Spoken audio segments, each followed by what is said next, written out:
વાણીમાં પણ કેવી અજબ શક્તિ હોય છે સાહેબ.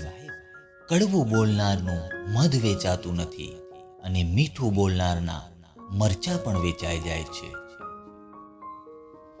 ક્યારેક પરિસ્થિતિને સમય પર છોડી દેવી જોઈએ. શું ખબર તે પરિસ્થિતિ તમારા માટે પ્રયત્ન નહીં પણ સમય માંગતી હોય. અલ્પ વિરામ બની થાકેલો માણસ જ્યારે પૂર્ણ વિરામ બને ત્યારે ભલભલા પુસ્તકોને સમાપ્ત કરી નાખે છે સાહેબ. સફળતા સુધી જતા રસ્તાઓ સીધા નથી હોતા, પણ સફળતા મળી ગયા બાદ બધા રસ્તા સીધા થઈ જાય છે. બંને તરફથી સચવાય તો જ સંબંધોમાં મીઠાશ રહે છે સાહેબ.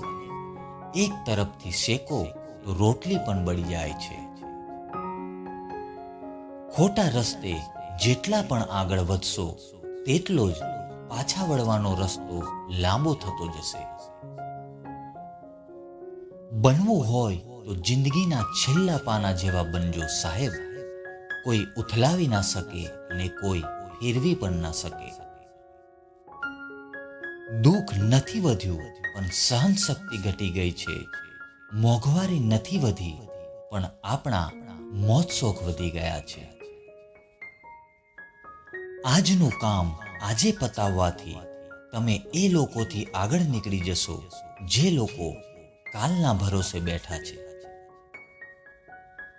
કોઈને અડવું નહીં એ તો આપણે શીખી ગયા સાહેબ.